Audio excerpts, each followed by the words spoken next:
up, guys? Welcome to my review for A Wrinkle in Time. I recently just saw the movie. It's directed by duverney. It stars the young actress Storm Reid, Oprah Winfrey, Reese Witherspoon, as well as a bunch of other people.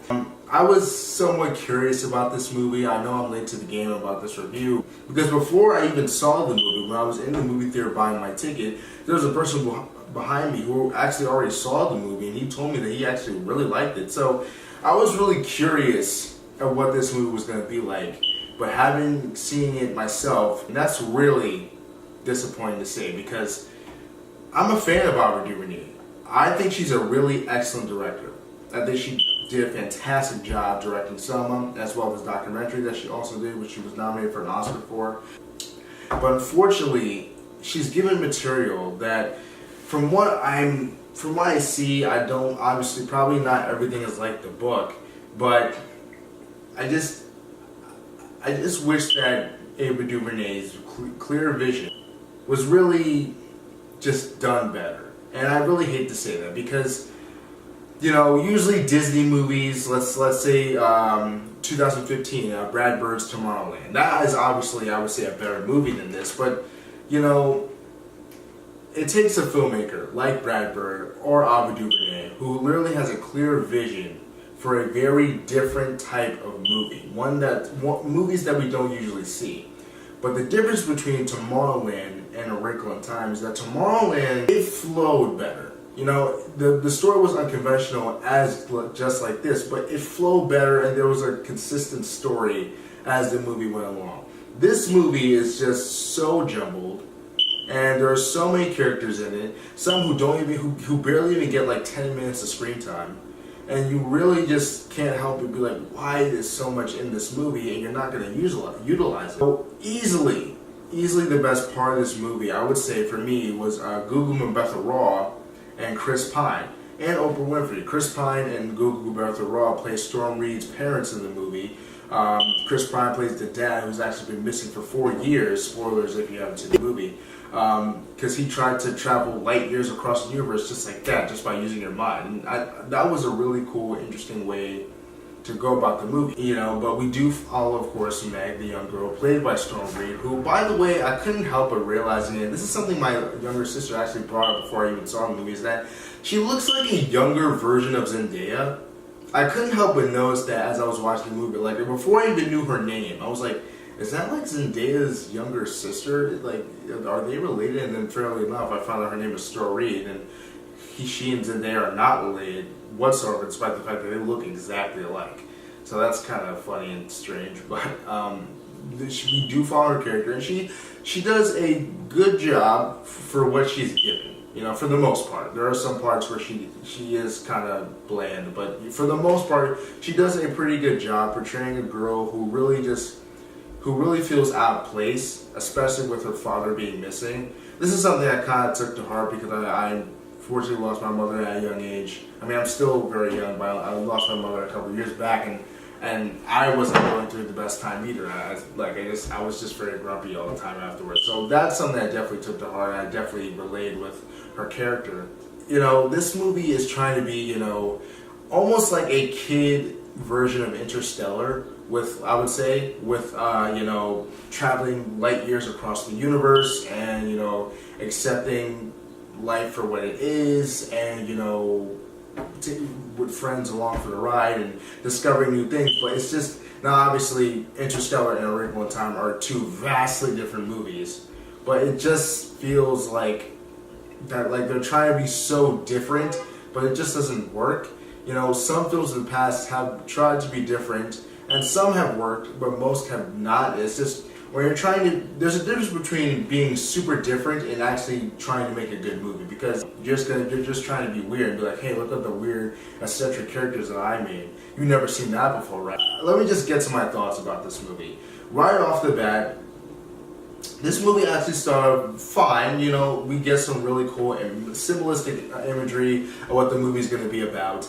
Meg feels and what her kind of sort of key is in the universe. I know it sounds like I'm talking very deep about this type of movie, but I mean, even though it is a kid's movie, that's what the movie wants you to think about. And that's what the movie is trying to convey. I couldn't help but feel, though, there are so many flashback sequences where her father, played by Chris Pine, very good by the way, he's definitely one of the best parts of this movie.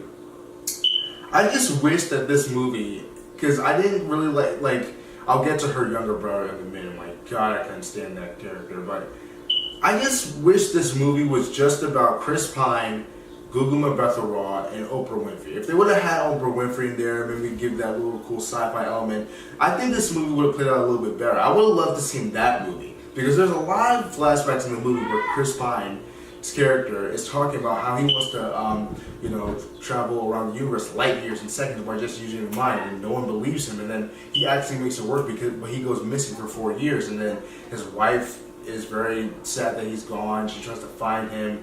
That would have been a way more interesting movie than what we would have got, because what we're given is just these kids, and they go on a typical Disney adventure with these two other characters, Reese Witherspoon and Mindy Kaling, who were just very annoying. I mean, Mindy Kaling thankfully wasn't as annoying as she usually is, but she plays like a very almost kind of like eccentric genius type character who literally takes little lines and excerpts from like different things of pop culture and puts it into actual sentences when she's talking to people. That was kind of a little interesting, cool quirk that they add to the movie. But if this movie would have actually just been better goal and direction, and I really hate to say that because I'm a fan of Ava DuVernay. I think she's an excellent director. I just feel like the source material that she was given, it just didn't seem like this was her forte. And I really wish it was, because I saw the trailer, and even though I didn't love it, I was like, okay, this is Ava DuVernay, and she's tackling something new. I was like, this can be really exciting. She, it's almost like Spielberg territory, because even though we all love Spielberg, he's arguably the greatest director of all time, he doesn't really have this distinctive style, Yes, you can watch a movie, and you definitely can feel that Spielberg magic, but with all his films, like Saving Private Ryan, Jurassic Park, E.T., Minority Report, all vastly different movies, he doesn't have a distinct style. He doesn't really have because like I said, Jurassic Park is almost kind of a horror movie with dinosaurs. Saving Private Ryan is a fantastically held war film. E.T., the Extraterrestrial, is an amazing, well-written family film about a boy and an alien. I just described 3 vastly different movies directed by the same person. That's really Spielberg's style. You can tell that Ava DuVernay was kind of going for that, because Selma's obviously a vastly different movie than A Wrinkle in Time, this one that I'm talking about right now. But you can tell she was trying to do the same thing like Spielberg, how she wanted to tackle different genres and really give it her all. And that's really a good thing, because usually most directors nowadays have that one thing where it's just like, not to bash any director, I'm just saying most directors nowadays have that one thing where it's like, okay, you can easily tell that's that director or that's that director.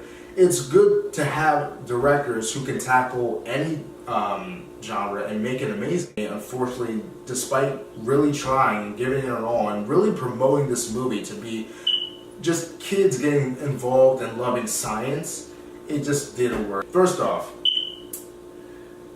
there are so many terrible editing choices in this movie that it really took me out so fast. I was sitting in the front of the theater. Now, thankfully, there was almost no one in the theater except for maybe the only other people in the theater was this one couple who was sitting maybe like 3 or 4 rows behind me, or maybe like 5 rows, but they were surprisingly quiet. Obviously, they're not going to. They're a couple. They're saying that movies together. Seeing this movie now, pretty late in the game. Obviously, it didn't do well at the box office, so obviously it was going to be a pretty empty theater. But those two obviously are not going to analyze the movie like I did. So there were some times when a character,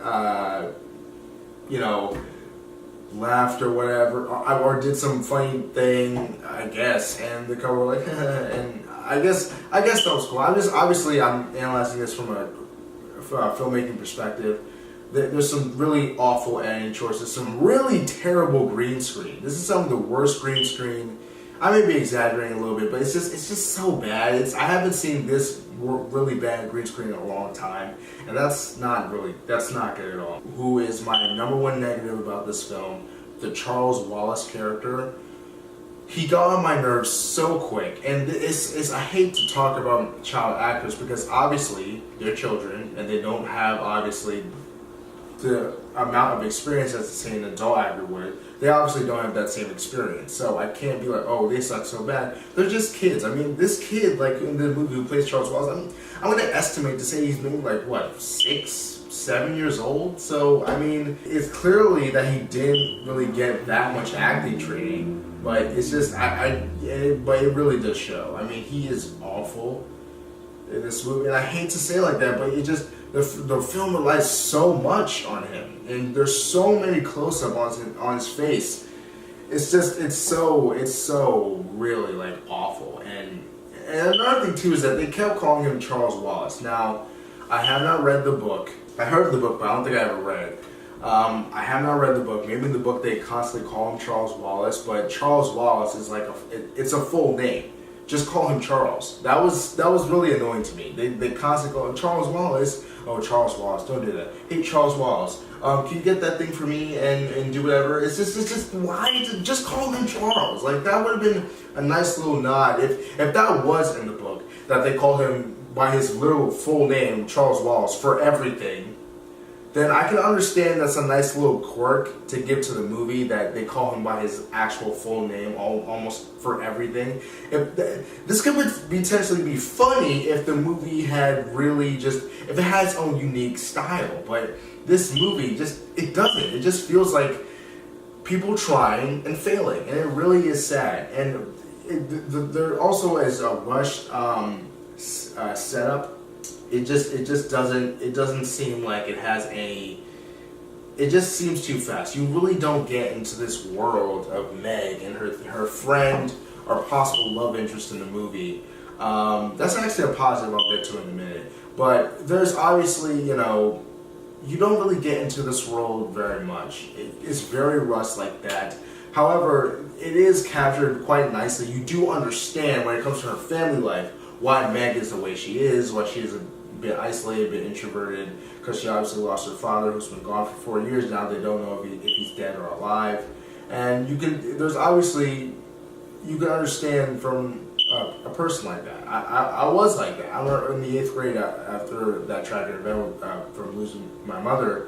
I completely, thank God I graduated middle school, but 8th grade was like the worst year of my life. And this movie, funny enough, also takes place in middle school. So, I mean, that's the one part of the movie that I really took to home. I really understood.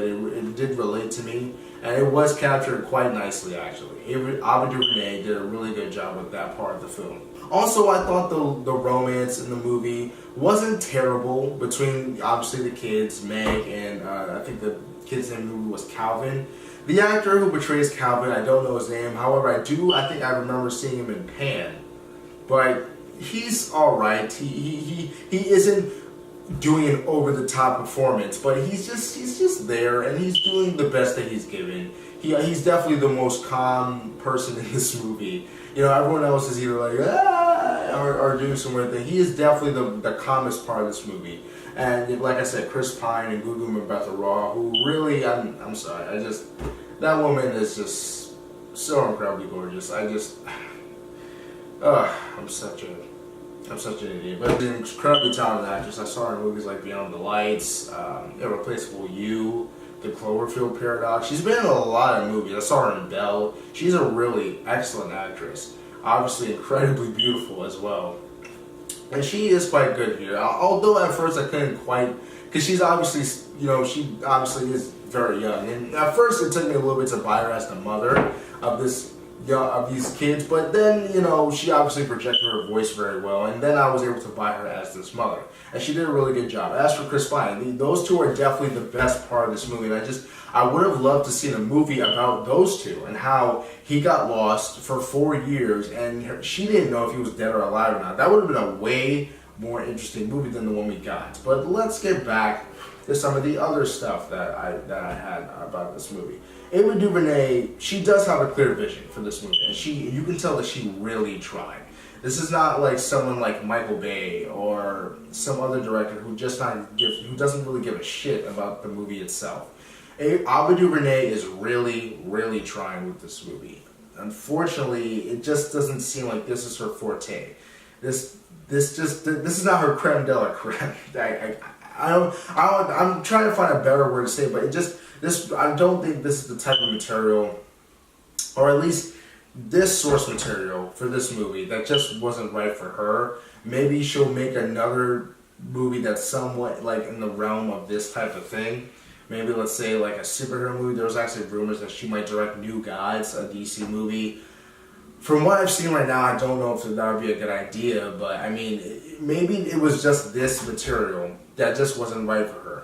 Although I do give her props for trying. I mean, there are some really stylistic choices that only a director like her can go for, but this movie was very disappointing. There are some good performances. There are good performances from the young girl as well as her friend. Terrible performance from the Charles Wallace character, but I mean, I don't want to say any more about that I already have. Overall, guys, A Wrinkle in Time, it's a very disappointing movie, unfortunately. I really wanted to like it. This is definitely, it's one of those disposable Disney movies that, if it's a rainy day, just put it on. It'll probably entertain you for 10 minutes, and you'll probably forget what the hell you just watched, but it's really disposable. I do hope that Storm Reid gets more work. I really do hope that Ava DuVernay, I really am excited to what she does next. I mean, even though this movie was disappointing, she is an excellent director, and I would love to see what she does next. Guys, I'm going to give A Wrinkle in Time a 40%, because, even though it's very disappointing, Ava DuVernay is really trying. And obviously, I actually said this to my brother when I was making this review. He said, really? Why would you give it a 40? That's not something, that's not something you would give if somebody was trying. Well, there have been even worse movies with people trying, and they got 0% on Rotten Tomatoes and stuff. And this movie is not Batman Robin bad. That movie is so bad I can't even say the title right. It's not The Last Airbender bad. It's just very disappointing. And there are some good things in it. Like I said, Chris Pine, Gugu Mbatha-Raw, Storm Reid, Oprah Winfrey. The Calvin Kid was okay. There are some good things in this movie. The idea, the passion behind it, you can feel it, but it just doesn't come to fruition in the very end. So guys, I'm gonna give A Wrinkle in Time a 40%. If you want to see it, and if you did see it and you liked it, that's great. I just personally felt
I